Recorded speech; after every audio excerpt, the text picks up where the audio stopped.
नमस्कार, आप देख रहे हैं टाइम्स न्यूज और मैं हूं आपके साथ छवि। आइए नजर डालते हैं कुछ खास खबरों पर। दुष्कर्म के मामले में हनी ट्रैप की बात आई सामने। कोर्ट ने फैसला सुनाते हुए व्यापारियों को बरी किया। अब मानहानि का दावा करेंगे व्यापारी। इंदौर न्यायालय के द्वारा आज दुष्कर्म के मामले में फैसला सुनाते हुए मामले में दोनों ही आरोपी व्यापारियों को दोष मुक्त कर उन्हें बरी किया गया है, जिसमें ये बात सामने आई है कि इस मामले की पीड़िता, उसकी मां और 2 पुलिसकर्मियों के द्वारा मिलीभगत करते हुए षड्यंत्र पूर्वक इन व्यापारियों को झूठे प्रकरण में फंसाने का प्रयास किया गया था। और 10 माह तक चले इस मामले में पीड़िता के द्वारा कोर्ट में यह बयान दिया कि उसने के माता पिता का किसी ऑटो रिक्शा चालक से विवाद हुआ था, जिसके बाद पुलिस उसे पकड़ कर लाई थी। और किस तरीके से पुलिस इन दोनों ही व्यापारियों को आरोपी बनाया है, इसके बारे में उससे कोई जानकारी नहीं है और ना ही वो इन दोनों व्यक्तियों को पहचानती है। इस मामले में युवती के बयान के बाद ही न्यायालय के द्वारा अपनी शक्तियों इस्तेमाल करते हुए धारा 232 के तहत दोनों ही आरोपियों को दोष मुक्त कर बरी किया गया है। वहीं अब इस मामले में बरी हुए दोनों ही आरोपियों के द्वारा अब युवती, उसकी मां और 2 पुलिसकर्मियों के खिलाफ 1 करोड़ की मानहानि का नोटिस देने की तैयारी कर ली है। वहीं इस मामले में ये फंडामेंटल राइट्स के तहत हाईकोर्ट में भी परिवार दायर किया जा रहा है। साथ ही मुख्यमंत्री से भी दोनों ही पुलिसकर्मियों पर सख्त कार्रवाई को लेकर आवेदन किया जा रहा है।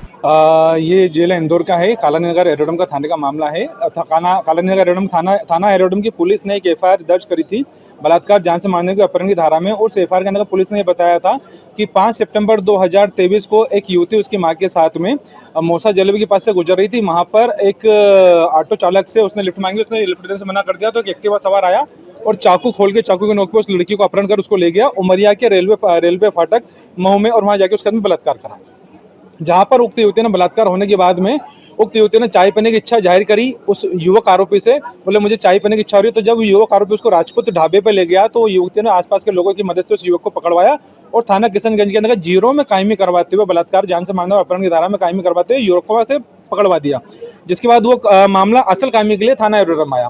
थाना एरोड्रम ने उसके अंदर जो असल कायमी करी, लेकिन उसको वहां पे पकड़ते हुए आरोपी को पकड़ते हुए न दिखाकर पुलिस ने उसको 5 तारीख की रिपोर्ट के बाद में 2 दिन बाद 7 सितंबर को पकड़ना दिखाया। जिसके बाद पुलिस ने चालान पेश करा कोर्ट में, आरोपी को जेल भेज दिया। पूरा संपूर्ण प्रकरण 10 माह का तक चला, जिसमें कोर्ट में प्रथम बार जब युवती आई तो युवती आने के बाद में युवती ने कोर्ट में ये आश्चर्यचकित करने वाले बयान दिए कि साहब मेरे पिताजी और माताजी का एक ऑटो रिक्शा वाले से झगड़ा हुआ था और ऑटो रिक्शा वाले से झगड़ा होकर कहा सुनी हुई, जिसमें पुलिस वाले उसको एरोड्रम थाने पकड़ के लाए थे। इस व्यक्ति को ना मैं जानती हूँ ना पहचानती हूँ, उसको आरोपी कैसे बना दिया मुझे नहीं पता। ये बात जब कोर्ट के सामने आई तो हमने कोर्ट को ये बताया फिर उस युवती के बयान के बाद में, साहब इसमें चूंकि जिस घटना स्थल को पुलिस बता रही है उमरिया को, वहां पर ना ही मौका नक्शा बनाया और ना ही वो आरोपी से युवक जिसको हमारे निर्दोष व्यापारी को आरोपी बनाया उसे नहीं वो चाकू जब्त करा, जिससे स्पष्ट है कि कहीं ना कहीं हमारा व्यक्ति जो आरोपी है हनी ट्रैप का शिकार हुआ है, तो इसमें आरोपी को दोषमुक्त किया जाए। कोर्ट ने संपूर्ण चीजें देखते हुए कोर्ट ने ये अभिमत दिया कि किसी भी पुलिस में दिए गए बयान के आधार पर किसी व्यक्ति को सजा नहीं दी सकती और ऐसा करते हुए आरोपी को बरी करा।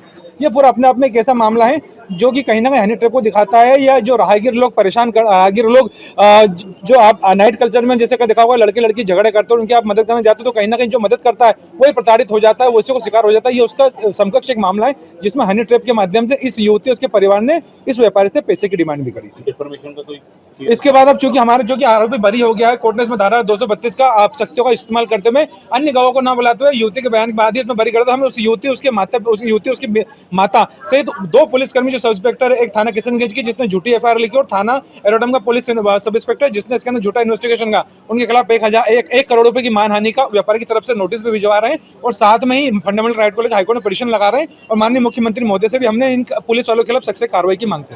टाइम न्यूज़ देखिए अब आपके मोबाइल और स्मार्ट टीवी